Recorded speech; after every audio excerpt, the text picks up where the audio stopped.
कैसे पता लगे कि शादी चलेगी या नहीं? तो प्रेमानंद महाराज जी ने चरित्र पर ही सवाल उठा दिए। कल बच्चों और बच्चियों के चरित्र पवित्र नहीं है तो अच्छे कैसे आएंगे? हमारी माताओं बहनों के पहले रहन सहन देखो। बूढ़ी, हम अपने गांव की बता रहे हैं, बूढ़ी थी पर इतने से नीचे इतना, और आज बच्चे बच्चियां कैसी पोशाकें पहने, कैसे आचरण कर रहे हैं। एक लड़के से ब्रेकअप, दूसरे से व्यवहार, फिर दूसरे से ब्रेकअप, फिर तीसरे से व्यवहार, और व्यवहार व्यभिचार में परिवर्तित हो रहा है।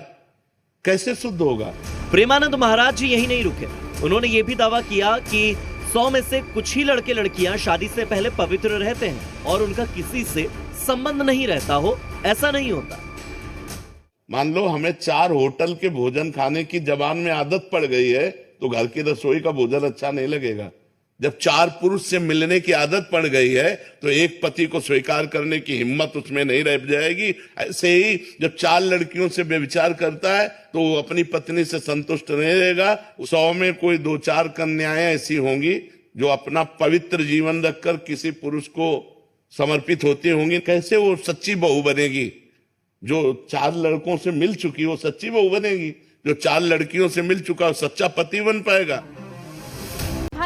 कुछ लड़कियां ऐसी होती हैं जो लिव इन में रह करके 4 जगह मुंह मार करके और वो किसी के भी घर की बहू बन के जाएंगी, तो आप ही बताइए क्या वो रिश्ते को निभा पाएंगी? उनका ये उन्होंने इतनी गलत टिप्पणी की है, उनको नहीं करना चाहिए। वो आध्यात्मिक पीठ पर बैठे हुए हैं, उन्होंने आध्यात्म की बात करनी चाहिए। वो अविवाहित या विवाहित महिलाओं के विषय में कैसे बात कर सकते हैं? ये हमारा व्यक्तिगत विषय है कि विवाह किस उम्र में करना है या किस में नहीं करना है। उनके खिलाफ कार्रवाई होनी चाहिए, सख्त कार्रवाई होनी चाहिए। हम सभी महिलाओं में रोष है।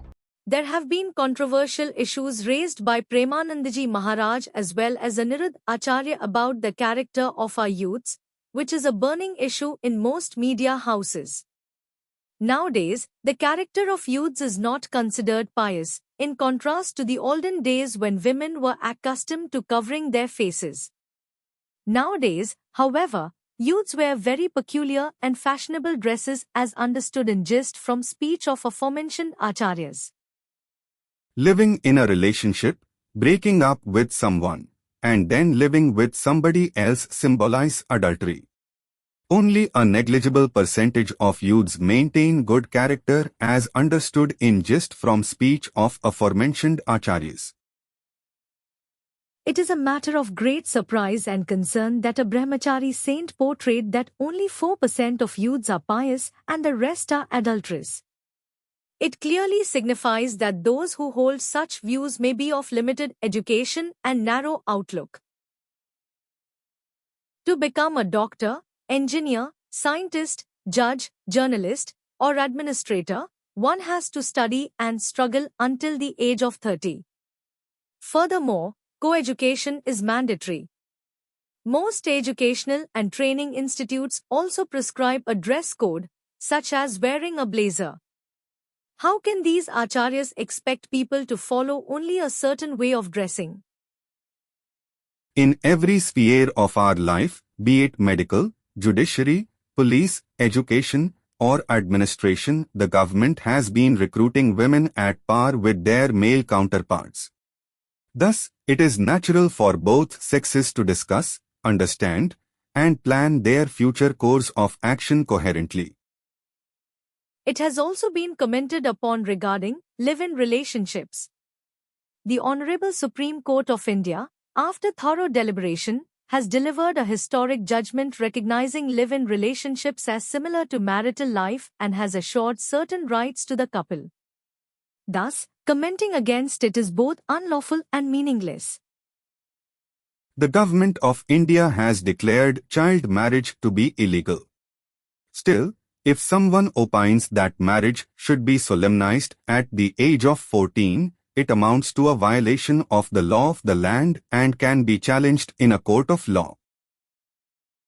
Our country has reached this level of progress due to the contributions of revolutionary thinkers, philosophers, freedom fighters, educationists, and scientists. We must be grateful to Dr. B.R. Ambedkar for granting equal rights to all through our constitution. Mahatma Gandhi, the father of the nation, led a successful non-violent movement for India's independence.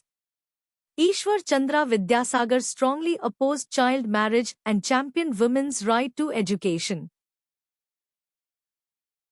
Our freedom fighters, lawmakers, Hindu philosophers, and social reformers like Swami Vivekanand contributed greatly to empowering youths through yoga and brahmacharya. To be enlightened and build a good future, we must cultivate our minds by reading holy books written by philosophers and educationists. All that glitters is not gold, we must examine deeply before following anyone.